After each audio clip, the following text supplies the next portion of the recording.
Notre collègue René Dosière a utilement rappelé en commission que la déchéance de nationalité figurait dans la majorité des constitutions de la Première République. C'est vrai. Mais c'est oublier que le dernier régime à l'avoir massivement utilisé fut le régime de Vichy. Il ne s'agit pas ici de faire des parallèles à Zère 2. Il s'agit ici, que cela vous plaise ou non, de rappeler un traumatisme de notre histoire, né dans un Parlement composé de parlementaires français. Oui, c'est ce qui nous est arrivé. Il ne s'agit pas ici de ne pas regarder en face qu'à la Libération, s'il vous plaît, ceux qui ont reconstruit notre pays n'ont voulu que la création d'un crime d'indignité nationale et d'une peine associée, préférée à la déchéance. C'est la vérité historique. Madame Duflot, vous dites que la déchéance de nationalité, sur l'article 2, la révision constitutionnelle ne serait pas utile et elle serait dangereuse.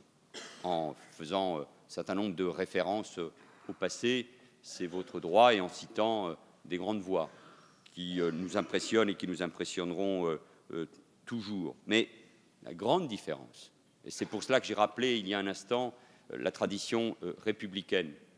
J'aurais pu en effet d'ailleurs citer également les choix qui ont été faits par la Première République. Mais je suis parti de la Deuxième République.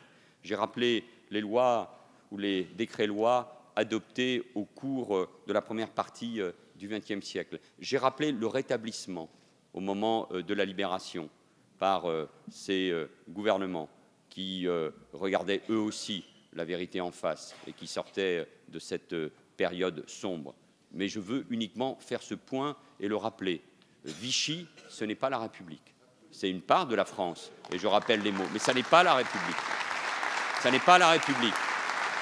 Et aucun d'entre nous ne peut se sentir en aucun cas engagé. Et puisque vous-même, et vous avez parfaitement raison, vous disiez qu'il fallait sortir des quolibets, des approximations, des caricatures, je vous demande seulement, dans le rappel qui est fait de cette période sombre, de ne pas associer la démarche et la volonté du gouvernement et de quiconque dans cette Assemblée avec cette période que chacun d'entre nous ne peut pas supporter.